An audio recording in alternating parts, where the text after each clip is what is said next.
Hey guys, Shy Got Picks here. Hope everyone's doing well, having a great week. We're here to be breaking down UFC 313, going over every single fight in the card, the best bets, and which fights to avoid. Now, let's be honest. 2025 has not been treating us well so far. Let's be honest. We've been on the wrong side of some tough calls, and last week was absolutely no different. Nasrat Haqparast put the performance of his life, and I don't want to knock him, but I just don't think he won that fight. I thought Ribovic did enough. And while I can see the argument for Gomi losing that fight by decision, I just don't know about Ribovic. That one hurt because it was part of one of my plays. And of course, the Gomi one hurt too. It was my 2 unit. But, you know, I think they could have gone the other way. And now we got UFC 313. Now, let me tell you, this one's super, super tough. I think this is a very tough card. And you're going to see a lot of different takes on these fights with people making strong arguments for why fighter A should win and why fighter B has the edge.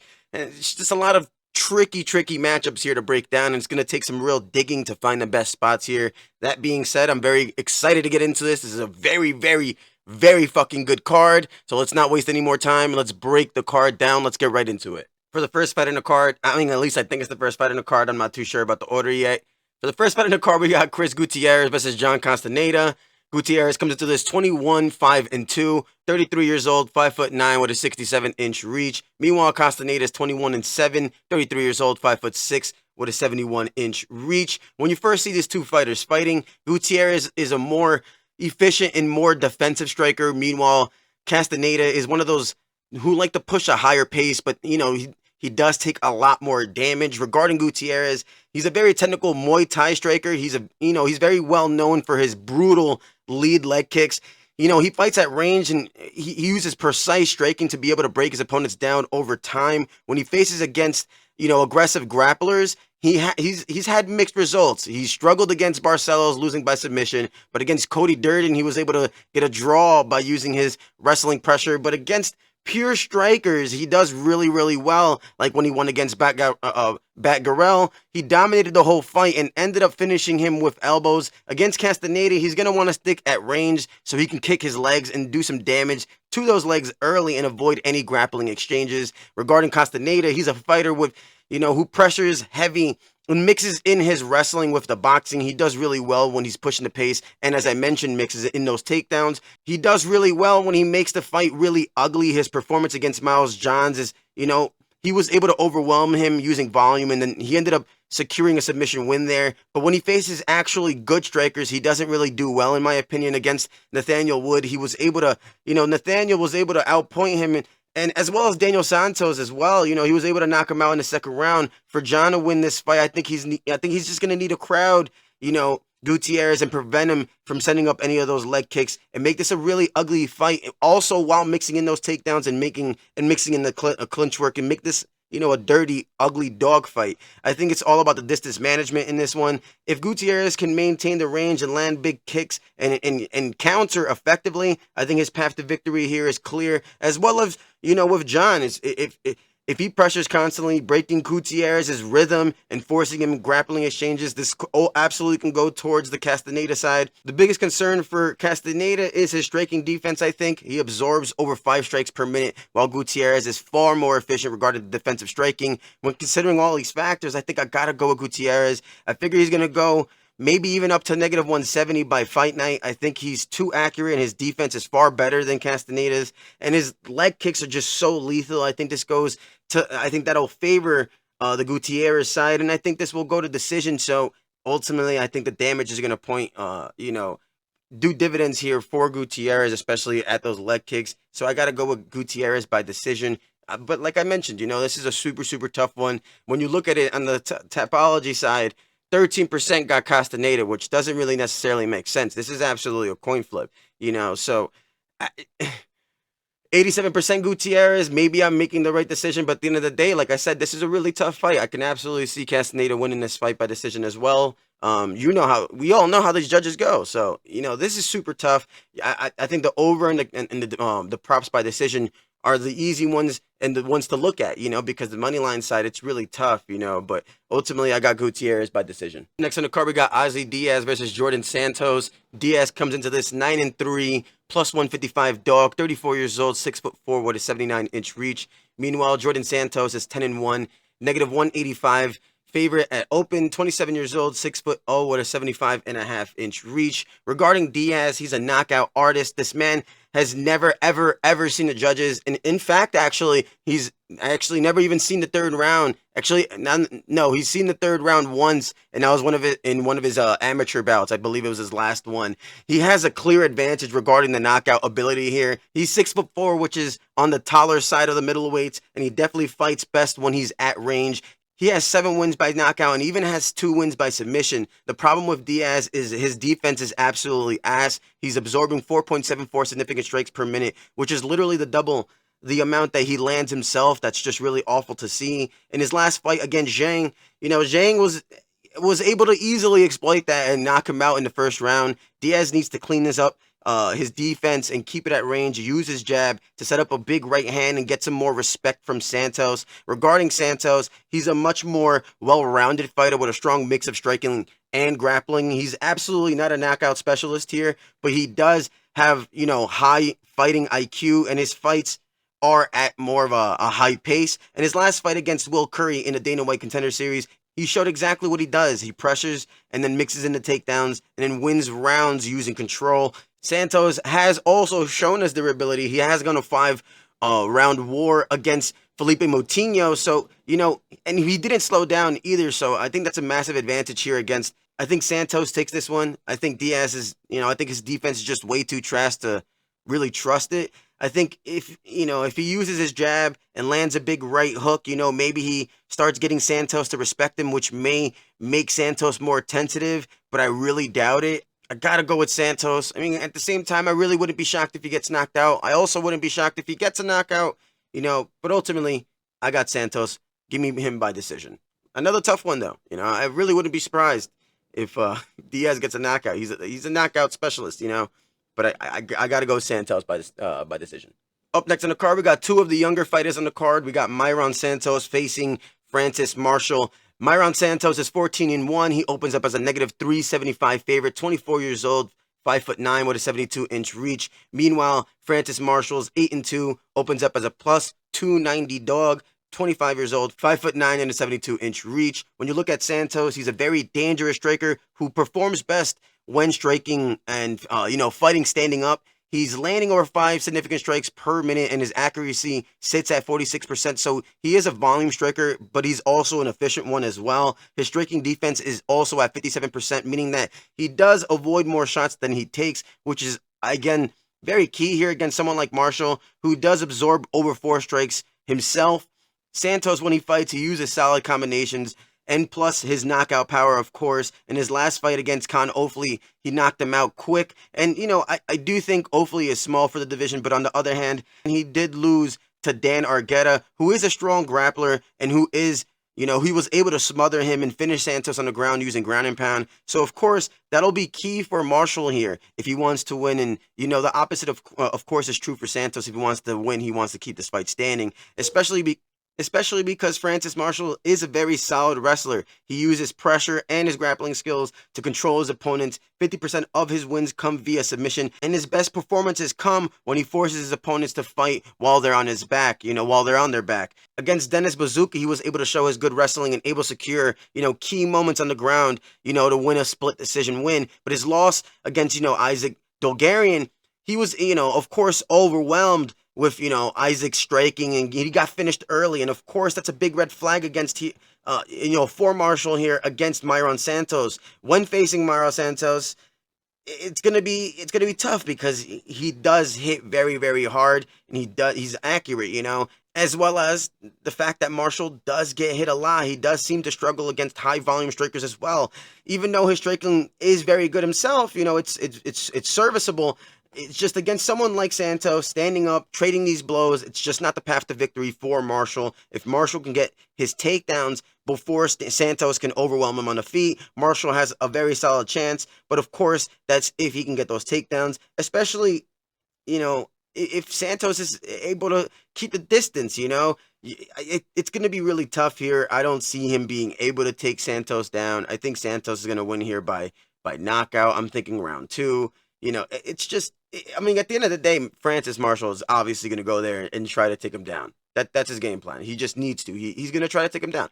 Will he do it? I just can't see it. So give me Mairon Santos by knockout round 2. Up next on the card, we got Alex Morono facing Carlos Leal. Alex Morono comes into this 24-11, opens up as a plus 430, heavy underdog, 34 years old, 5'11" with a 72-inch reach. Meanwhile, Carlos Leal is 21-6, opens up as a big favorite here. It's negative 600. I believe he's negative 750 now. He's 30 years old, 5'11" with a 72-inch reach. When looking at this fight, I was ready to break it down. I was excited. Then I saw that Leal was negative, 750, and then I'm like, shit. Not only did I miss the line badly, but also holy shit that he's negative 750 favorite here on a numbered card. Leal comes into this fight coming off of a decision loss to Rinat Fakhretdinov, which he did not lose whatsoever. I had Rinat, and truthfully, I did make a lot of money by Rinat winning that one because he was in my parlays, and I had a straight on him, and I even bet on him live in the round 2, I think. But there's just no way that Leal lost that fight. He looked great in that fight, and it actually pissed me off so much, to be honest, and I think it pissed off the whole community, to be honest, because it was just a blatant robbery. And I know that they were in Abu Dhabi, which favors Fakhretdinov, especially regarding the judges. But what really pissed me off is that Fakhretdinov is a good fighter. He's not a bum. He went into it as a big favorite, and he lost. But the judges gave it to him. So it's nice to see that Leal is on a numbered card here. He looked great in that fight. He also looked absolutely juiced to the gills. So he looked massive in that weigh-in. He had pimples all over his chest. So I can absolutely see why he's a negative 750 favorite here, especially against someone like Morono, who is 2-4 in his last 6 fights. Carlos is, he's a pressure-heavy striker. He likes to fight using a lot of volume and power. He keeps a very, very high pace and has a clear advantage in the stand-up game against Morono here. We have seen Morono struggle against powerful, high-volume strikers before. We saw his loss against, Buckley, the same thing, even against, Santiago Ponzinibbio, where Morono just got knocked out late. I think Carlos just needs to walk him down, keep Alex on his back foot and, just let his hands go. Morono's very durable, but extremely hittable at the same time. I think Carlos's striking is very accurate, and he's also very powerful. I see him being able to pick his shots and landing big blows against Alex here. On the Alex side, his best shot is really getting this fight to the ground, which I don't really see him being able to do. He's not necessarily an elite wrestler either, and he mainly relies on opportunistic submissions rather than actually taking his opponents, down to the ground. I mean, when he fought Tim Means, yeah, he got a guillotine choke, but Means, he literally basically just walked right into it. Morono doesn't necessarily find it easy to get his opponents to the mat, let alone keep him there. If Morono can't secure a takedown early, I think he's going to get stuck in a brawl against someone who's much bigger and much more technical in striking. I got to go Leal. This guy's experienced. He's coming from the PFL. He also went to the LFA. Plus, he beat Fakhretdinov, and he's also juiced to the gills probably. You got to go with Leal. It's a big favorite here. Give me Leal round 1 knockout. Up next on the card, we got another banger. Brunno Ferreira versus Armen Petrosyan. Ferreira comes into this 12-2, opens up as a plus 135 dog, 32 years old, 5'10" with a 72-inch reach. Meanwhile, Armen comes into this 8-4, negative 165 favorite at opening, 34 years old, 6'3" with a 71-inch reach. I do think that this is an unexpected matchup, but I definitely think it's a very fun one. Both guys are strikers, so we should absolutely get a wild KO, I think, either way. I also do think that this fight really does favor Armen Petrosyan here for a couple of reasons. His size, his distance control, and his kick variety, specifically his kicks. Brunno Ferreira is basically a less technical Joaquin Buckley without the wrestling. He's undersized for middleweight. He's not super technical, but he does make up for that by being an absolute unit. His name is the Hulk for a reason. He has insane explosive power. He hits like an absolute truck, and he thrives in brawls. Let's be honest. But the big issue with the Hulk is that he's not necessarily landing these bombs close in range. He sometimes looks lost, and his striking, I do think, is very limited. He mostly throws hooks and struggles at that range, and I do think he eats a lot.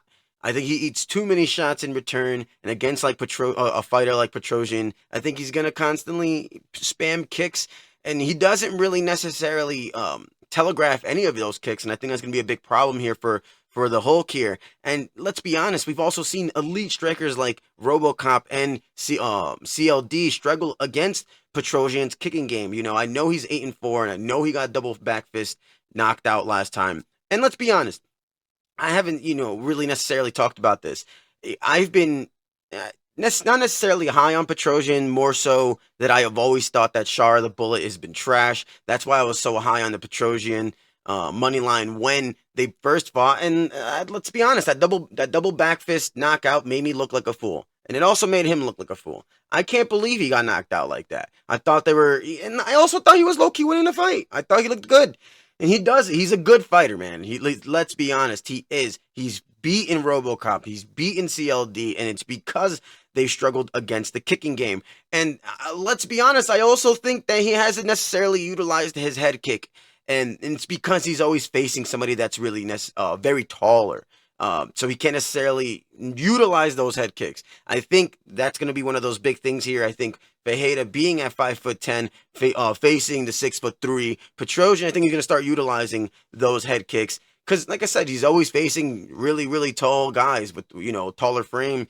But now he's finally facing somebody that he can actually land that head kick KO against. That being said, Ferreira does have a longer reach. Even though he is shorter, he actually, has a reach advantage by 1 inch. If he can, somehow find a way to close the distance, things can absolutely get interesting here. I don't necessarily think Petrosyan is really chinny, but he does get rocked really in mostly all of his fights. Let's be honest, and that's more due to his poor defensive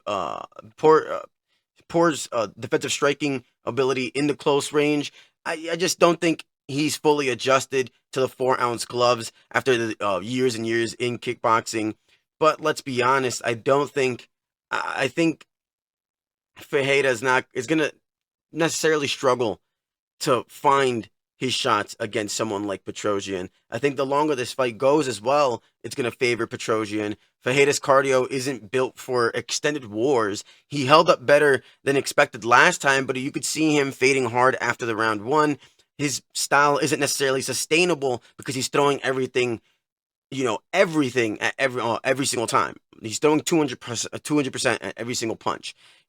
So I think this is one of those times, again, if he doesn't knock out Petrosyan early in round 1, I think Petrosyan is going to find a way to knock him out either in round 2 or round 3, and I think this fight is going to go downhill pretty fast. I think, especially after round 1, I could see Armen keeping him at range, really, really punishing him with those kicks, and eventually setting up a KO. And probably a head kick KO, I think. And I think, especially once Brunno starts to slow down. Another really tough one. If you look at topology, everybody got Ferreira, 78% on Ferreira. I don't see it. And I was like, what the fuck am I seeing? Am I crazy? Then I saw the line, and I saw that Petrosyan was negative 150. And I'm like, okay, maybe I'm not crazy, but why is everybody on Ferreira? And I definitely think it's because of double back fist. It made him look like an idiot, let's be honest. But I got Petrosyan by knockout. Give me probably round 2, maybe round 3. But yeah, I'm still high on Petrosyan. I think that double back fist knockout was low-key a fluke. Don't think that Shara is good. MVP showed us that. Give me Petrosyan, man. I'm still high on the man. I really need him to show up here. And if Ferreira knocks him out, I also wouldn't be shocked. But if he gets knocked out here, it's going to be tough for him to retain a contract. So give me Petrosyan by round 3 knockout. Up next on the card, we got an extremely, extremely exciting fight against Rei Tsuryua versus Joshua Van, another 2 very young prospects. Tsuryua comes into this undefeated 10-0, plus 160 at open, 22 years old, 5'6" with a 68-inch reach. Meanwhile, Van comes into this 12-2, opens up as a negative 190 favorite, 23 years old, 5'5" with a 65-inch reach. And I think this is a very intriguing matchup, especially because they're 2 very high-level prospects with, and especially because their fighting styles are really exactly the opposite. Both fighters have very clear path to victories here. I think, I see Van striking, his pressure, especially his cardio giving him an advantage here. But for Tsuryua, this is a great stylistic opportunity for him. He's facing a fighter who's historically struggled against relentless chain wrestlers. But for Van, this is a drastic change for his original scheduled opponent as well. He's preparing for he was preparing for an underside striker, and now he's facing a bigger, suffocating wrestler on short notice. With that being said, I think Van's improvements, particularly in his takedown defense and ability to pushing his opponent's gas tank, will prove to be the difference here, I think, in my opinion. But at the end of the day, it's more where this fight takes place, of course. Regarding if it's on the feet, this is a complete mismatch regarding Van's favor. Tsuryua is not a competent striker, really, and Van's high-pressure boxing footwork, and I think shot selection really should allow him to dictate the standing exchanges, of course, you know. He also has a very granite chin, so there's little threat of getting caught clean here. Given that advantage, I expect Van to be ultra aggressive, walking Tsuryua down and ripping the body early to sap that gas tank. But the end, you know, the big thing here is that Van starts very slow. He tends to lose the first round and win the second or the third, and that's tough to be doing against someone like Rei, you know. And that, but the thing about it is that Tsuryua, to win this, he needs to have control. You know, I think he's going to relentlessly, attempt these takedowns, but he doesn't really necessarily have the best top control. He sticks to, opponents, but he doesn't always keep them down there, you know, which could be a major problem against someone like who's very durable and conditioned as Van, you know, and that's really Tsuryua's biggest weakness, of course, is his gas tank. You know, one of the biggest concern, of course, is that his cardio, his relentless grappling style is, of course, energy draining. It's going to take a lot of energy to keep on doing that, you know, and he has a history of slowing down in the third round, you know, and we've seen that before. It is not only is he the one to be slowing down in the third round, Van is he's notorious for absolutely amping up in the third round. So, you know, this is a tough one because I think we're going to see it straight from the beginning of the fight. We're going to see exactly how this fight's going to go, but at the end of the day, if Van could survive the first round, any submission attempts, it's going to absolutely start favoring towards Van. So I think the best plays here regarding bets are really dog or pass. Take the plus 160, and if he wins the first round, Joshua Van's going to start becoming a dog. And then not only do you have 2+ bets, I think Van's going to take the second and the third round. So, I mean, this is a really, really tough one. Both young, you know, both green fighters, and both very, very talented. And the tough thing is that they fight so opposite. You know, it's one of those grappler versus strikers, of course, but they're both really good. So it's really tough to predict here. So, I mean, if Tsuryua wins, I wouldn't be surprised, but I would be upset because I'm really liking Van. I'm starting to be a big fan of Van. Give me Van. I think he gets a late knockout or a decision win. But again, I mean, this is hard to bet on, you know, and especially at this price tag, -180, -200. That's tough to be taking, you know. So it's probably dog or pass if you're on the betting side. But I got Van by decision or Van by round 3 knockout. Up next on the card, we got Curtis Blaydes versus Rizvan Kuniev. Curtis Blaydes comes into this 18-5, big favorite, opens up as a -330 favorite, 34 years old, 6'4", with an 80-inch reach. Meanwhile, Rizvan Kuniev comes into this 13-2 with 1 draw, plus 250, underdog, 31 years old, 6'4", with a 76-inch reach. I think this fight is really, really weird. It really makes absolutely no sense to me whatsoever. Curtis Blaydes is a top 5 heavyweight. Meanwhile, Kuniev is making his UFC debut. So it just really makes absolutely no sense to me. It doesn't add up whatsoever. And there's really only two case scenarios that the UFC is really heading towards. And that's giving Curtis Blaydes a quote-unquote easy win, or just seeing him not as a contender anymore and really just keep him as a gatekeeper. Because let's be honest, man. Curtis Blaydes is just not the same guy anymore. He's just not. He really isn't. His wrestling used to be absolutely elite, but he hasn't landed a takedown since 2021. Would you believe that? He's just not wrestling. He's just not doing it anymore. And if he's not wrestling, he doesn't really necessarily have much. He's just an okay boxer with some good power, you know, with a chin, with being very chinny, you know. And he's just slower. He's more hesitant. His durability has declined. You know, and his chin is really the biggest flag. He's been knocked out 5 times. It's also just because it's not the way he's losing. I mean, it's not the fact that he's losing. It's the way he's losing. You know, even against Jailin Almeida, he wasn't necessarily looking good in that fight. And that fight was slipping away until, you know, Jailin made a stupid mistake and basically necessarily quit in that fight. That KO never happened. We're absolutely talking about Curtis Blaydes being on a 3-fight losing streak right now. And on the Kuniev side, he's definitely still necessarily unproven, right? In the UFC side, but he's very well-rounded. This guy, 2 fights ago, fought Renan Ferreira, the absolute giant that got knocked out by Ngannou. But we've seen We saw that guy. That guy was absolutely humongous. He's from, the PFL, because Kuniev is coming from the PFL, and they went to draw. Actually, I don't think it went to the draw. I think it went to a no contest. Actually, I think it got overturned. But you get my point, though. Kuniev, it's not necessarily like he's green, because he kind of is. He's making his UFC debut, but it's not like he has no experience, kind of thing. He's very well rounded.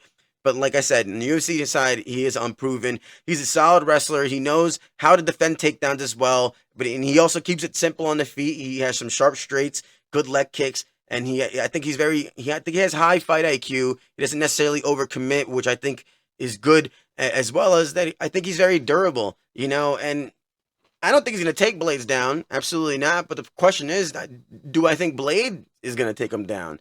And I also doubt that, because we just haven't seen him we just haven't seen him wrestling, as well as the fact that Kuniev has some good takedown defense. And so the fact of the matter is that I think this fight's going to stay standing, right?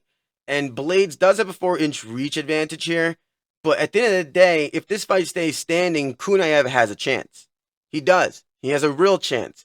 He's slightly faster. I think he makes better reads than Curtis Blaydes, and I don't think he's much more durable than Blaydes. Blaydes, got knocked out 5 times. So when you look at the odds, negative 330 for Blaydes, and it makes total sense, especially because Kuniev is not proven here, and Blaydes is top 5.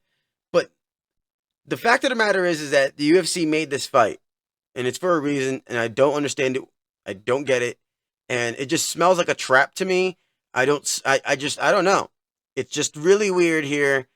I don't know, man. Like I said, Curtis Blaydes hasn't gotten a takedown since 2021. That's huge here. And if it stays standing, Kuniev can catch him, and because Curtis Blaydes is not that good when he's not wrestling. He's significantly declined. Let's just be honest.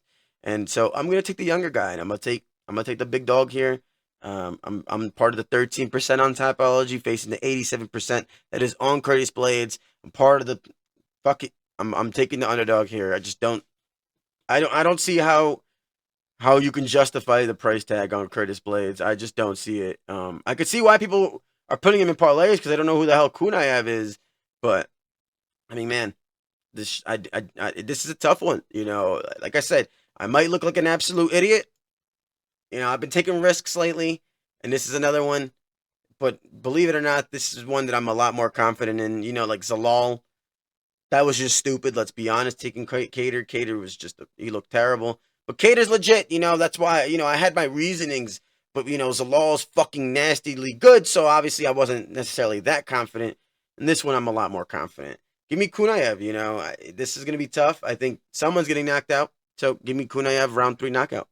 Up next on the card, we got Bobby King Green facing Maruicio Ruffy. King Green comes into this 32-16-1. Opens up as a plus 420 underdog, 38 years old, 5'10", with a 71-inch reach. Meanwhile, Mauricio Ruffy is 11-1, negative 590 favorite as open, 28 years old, 5'11", with a 75-inch reach. Now, I do think if this fight was fought maybe 2, maybe 3 years ago, I think it'd be a lot more different. And actually, I think I would have actually maybe even favored the Bobby Green side, but a lot has changed since then. Ruffy is dangerous. He is a dynamic fighter, and he does have some highlight reel moments, but I also do think that he's probably the most overrated fighter in the Fighting Nerds. Also, let's be honest, I think his competition has absolutely ass lately. His last 2 fights were against cans, and I know that against Deontop it was a catch weight, but he just doesn't really look impressive to me, at all, especially not in that fight, and it's against Deontop. That fight should have been an easy layup for a highlight for Ruffy here, But then again, this isn't 2020 and this isn't 2022. Bobby Green is not the same fighter as he used to be. He's obviously declined a lot. His skills are clearly still there for sure. And he still clearly can still strike. His volume is there. His movement is obviously still there, but his durability has clearly been an issue lately. He's also fought, he's always fought extremely risky, type of style, using his hands low and trying to roll with shots and dodge them. But it's kind of clear now that his reaction time isn't what it used to be, especially now that he's 38, now that he's getting older, he's getting touched a lot more. Against Turner, he got, knocked out real bad, especially because that referee did not do him justice whatsoever. Honestly, fuck that referee. It was honestly horrible. Dober was also able to rock him, Jim Miller as well, and honestly, even Tony fucking Ferguson was able to nearly drop him in the first round in their fight. So, of course, I got to take Ruffy here, but they seriously got to start giving him some better fights, because, like, I mean, come on, I love Bobby Green, but he's 38 now. He was fighting Jim fucking Miller, and now he's facing Ruffy. I don't know who Bobby pissed off. I really don't, but give me Ruffy by first round knockout. And that's tough to say. I really like Green, but I absolutely see him getting knocked out here. Up next on the card, we got Amanda Lemos versus Iasmin Lucindo. Lemos comes into this 14-4-1. Opens up as a plus 110 dog. 37 years old, 5'4", with a 65-inch reach. Meanwhile, Iasmin Lucindo comes into this 17-5, negative 130 at open. 23 years old, 5'3", 66-inch reach. This fight is another one that's very, very tough to call, but I am leaning toward the Lucindo side. I think she's a solid and promising young fighter, and I think she has a lot of tools when fighting. I think she's very much still refining her game, absolutely, but I think she's good, While she got the win over Marina, it absolutely wasn't nowhere near as dominant as I was expecting it to be. Her grappling did look really good, but she had a harder time securing those takedowns, a harder time than I anticipated, at least, That being said, she's always going to have a disadvantage on the feet. So her struggles aren't going to be surprising there. Lemos also has a win over Marina, and while she did it in a more convincing fashion compared to Iasmin, I actually think this is a more favorable fight for Lucindo. Both women are very much aggressive fighters, but Lucindo relies on speed and volume, whereas Lemos has a lot more raw power, especially compared to to Lucindo here. Neither of them are particularly technical, and both of them tend to get a little wild in those exchanges. I think the biggest difference, though, is that Lemos is a lot more hittable here, and I do think that she does really well and thrives in brawls, especially because she has a lot more power than most of her opponents. But she does take a lot more damage in the process of doing so. Lucindo, on the other hand, is a lot more defensive awareness, and she absorbs a lot less. And I just think she's just a lot more smarter defensively.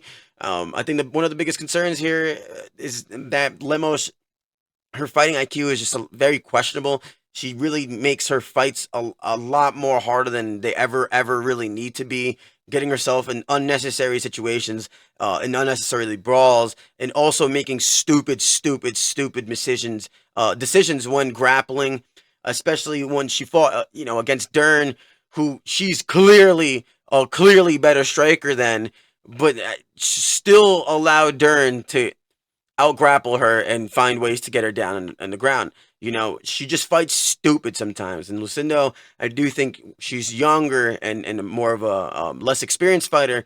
I just think she has a lot more patience here and does a lot more smarter decisions when fighting inside that cage. And I also think that Lucindo's ability to wrestle here is going to be a key factor. She struggles more.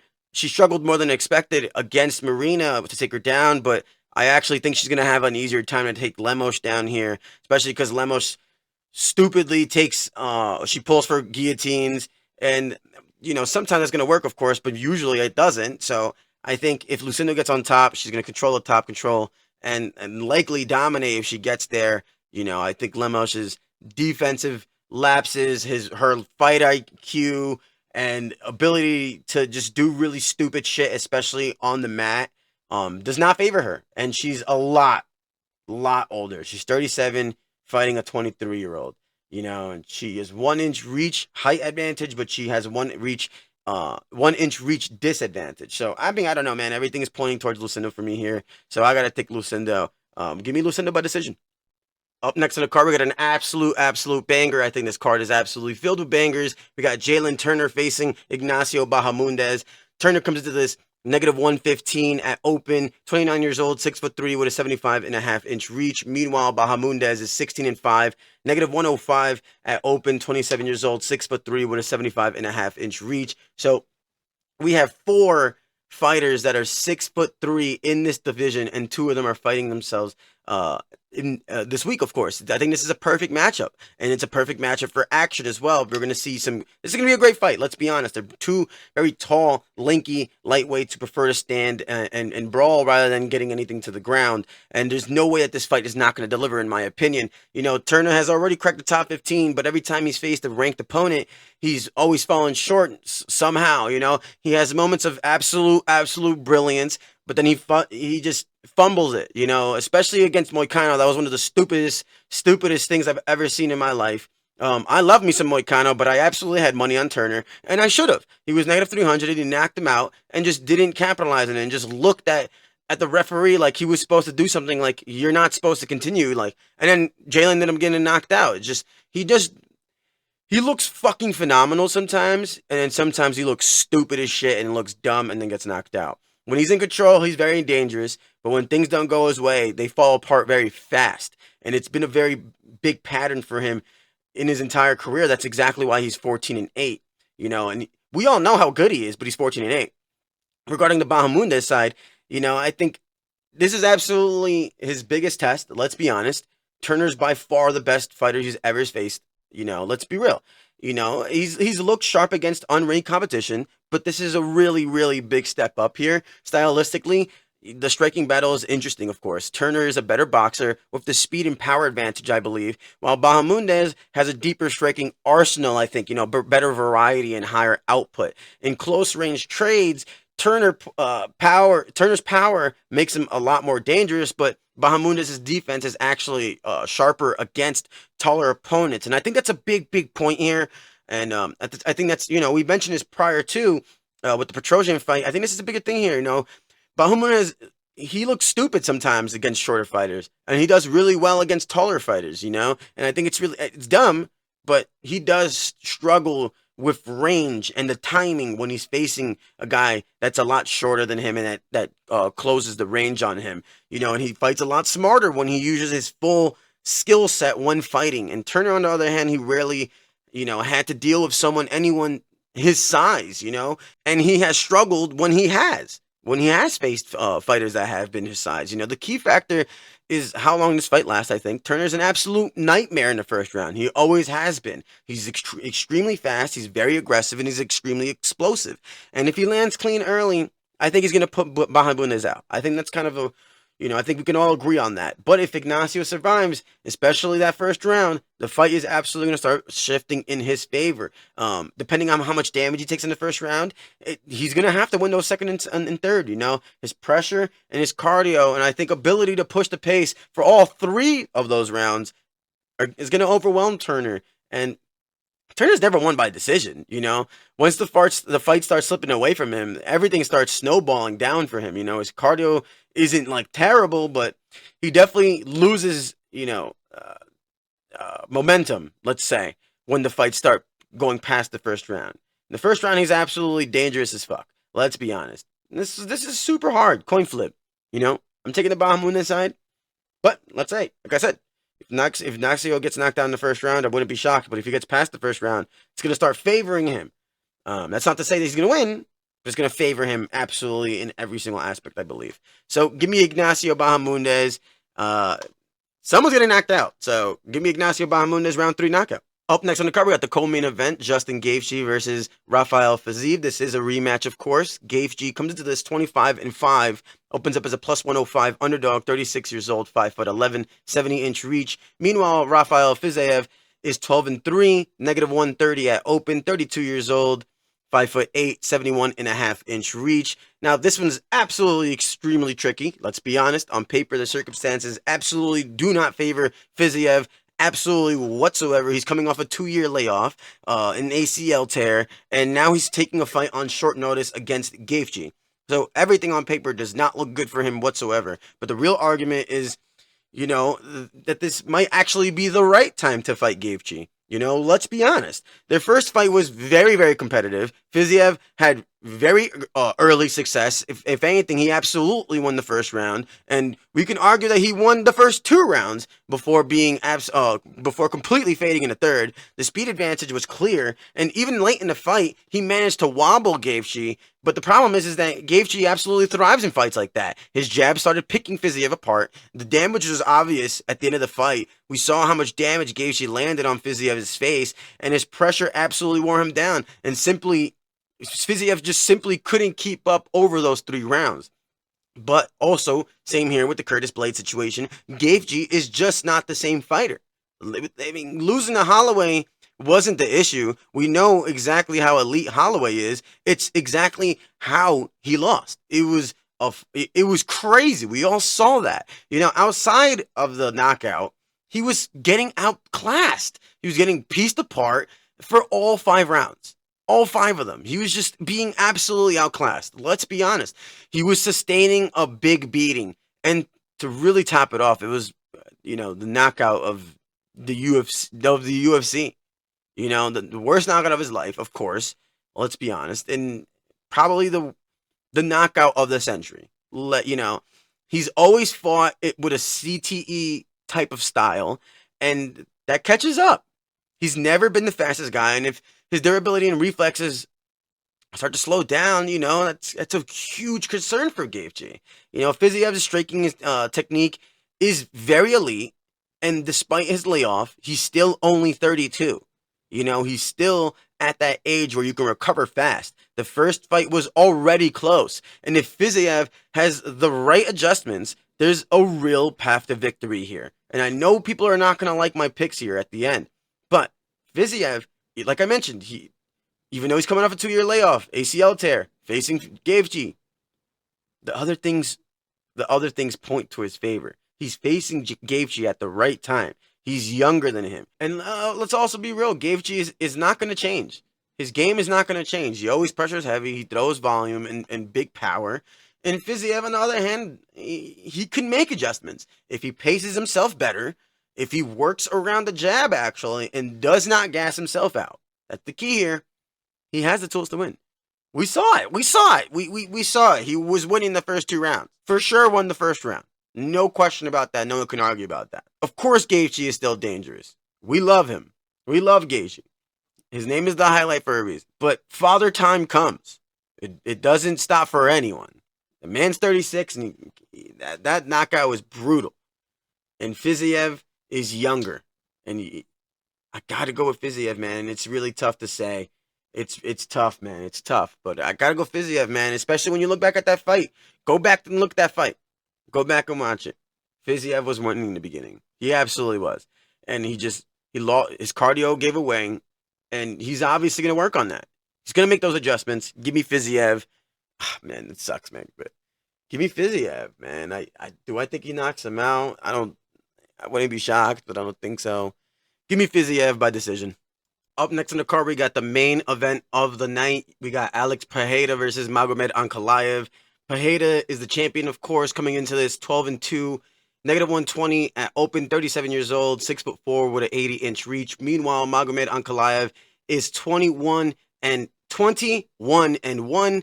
He opens up as a +100 dog, 32 years old, 6'3" with a 75-inch reach. Now, I do want to point this out there. Regarding Pereira, I'm actually undefeated regarding his predictions. I had him beating Israel Adesanya in his first fight. I had him losing to Israel Adesanya in his second fight. And I also had him beating Blachowicz, Prohaska, Hill, Prohaska again, including Roundtree, of course. That was obviously the easiest one. So I am undefeated when predicting Pereira's fights. It's pretty hard to fade the man. I guess I got lucky the first time when I thought that he was going to lose against Israel Adesanya. But really, when you break down this fight, Ankalaev has all the tools to beat Pereira, let's be honest. But the way that he fights makes this match absolutely unpredictable. It's just the way he fights. He tends to engage on his opponent's terms. He strikes with strikers and he grapples with grapplers. Against Pereira, that could be absolutely a terrible game plan. But it's not an unwinnable battle on the feet either when regarding Ankalaev. Ankalaev is a technical striker with power, let's be honest. But while He doesn't always go for the kill. He has the ability to hurt absolutely anybody. The leg kicks are always going to be a concern regarding him, especially because we saw Blachowicz be able to exploit that very, very much so, especially towards the end of the fight. And Pereira's kicks are even better.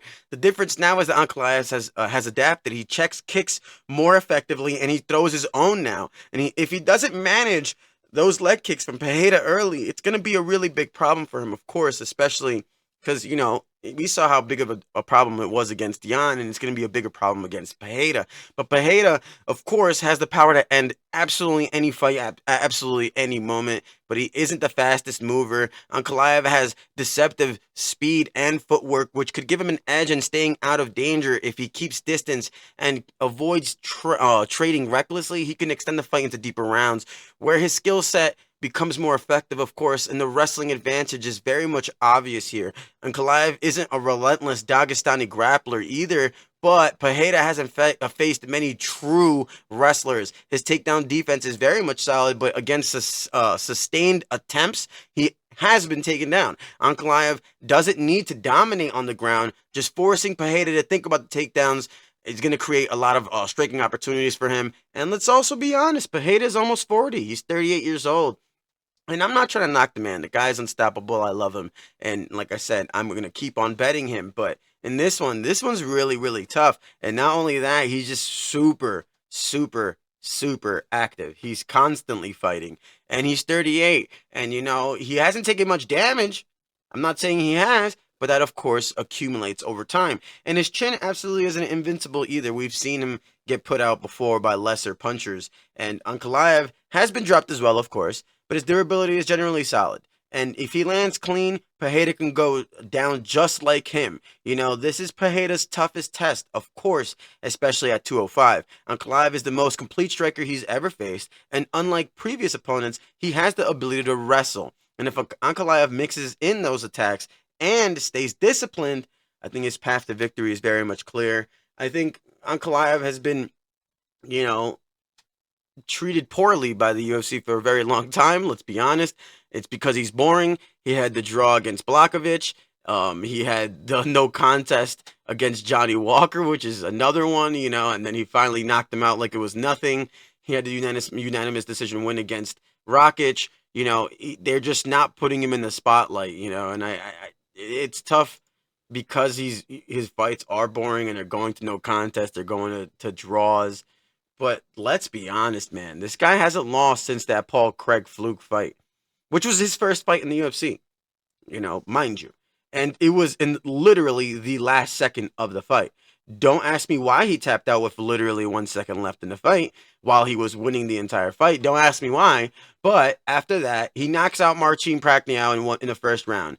Beats Kalitin Breu by unanimous decision. Knocks out Dolce Lungiambula in round 3, knocks out Yan Kontolaba in 38 seconds, knocks him out again in 4 minutes and 19 seconds.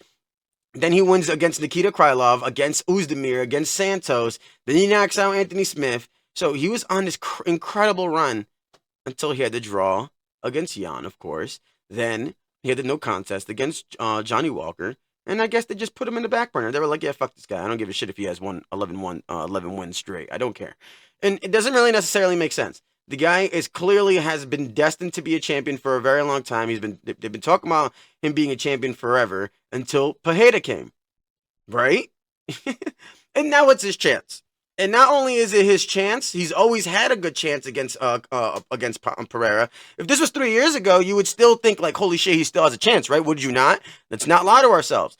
We know the run that Pereira's been. 3 years ago, Ankalaev could still very much beat Pereira, and now Pereira's 38. I don't want to be the guy, man, but I kind of have to go against Pereira this fight. And I really, really, really don't want to. But even Vegas is telling me to. Look at those odds. Look at those odds. You would think that that the public is flooding money on Pereira at -110 or even the plus money. But they're not. They're not. The line isn't moving. And I think that's a big sign. And I think this is this one's super, super tough. I think this is by far my longest breakdown ever. But God, this one's so tough because I really don't want to go against Pereira, but I think I have to. And the wrestling, he's just not good at the wrestling. He's just not. And he's never faced a wrestler like Ankalaev. And Ankalaev is not a bum in the striking. So I gotta take on Ankalaev, man. I have to. I have to. As much as I hate it, I have to. Give me Ankalaev.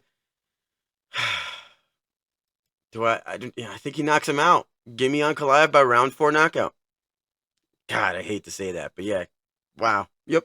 Ankalaev by knockout. All right, guys, that's going to wrap up my breakdown for UFC 313. This card is absolutely filled with some super, super tricky matchups. I think this is probably the most tricky UFC card I've ever seen, well, regarding my UFC channel. And I know there's going to be a ton of different takes out there regarding on who's going to win, but this is why we're doing our homework. It's important, and I feel good about the spots that we got lined up. If you want access to all my bets, make sure to check out my Patreon. I've already got plays locked in, and if you want that 7-day free trial, make sure to check out that link in the description. Check out if you think it's worth it for you, of course. Also, don't forget to like and subscribe if you enjoyed the breakdown. It really, really helps out the channel. A simple like is free to you, and it means so much to me. Drop your comment below on your favorite picks. Do you agree with me or do you disagree? Let's talk about the fights. Let's discuss on why I think one fighter is gonna win over the other. Good luck on your bets, guys. I'll see you in the next one. Stay up.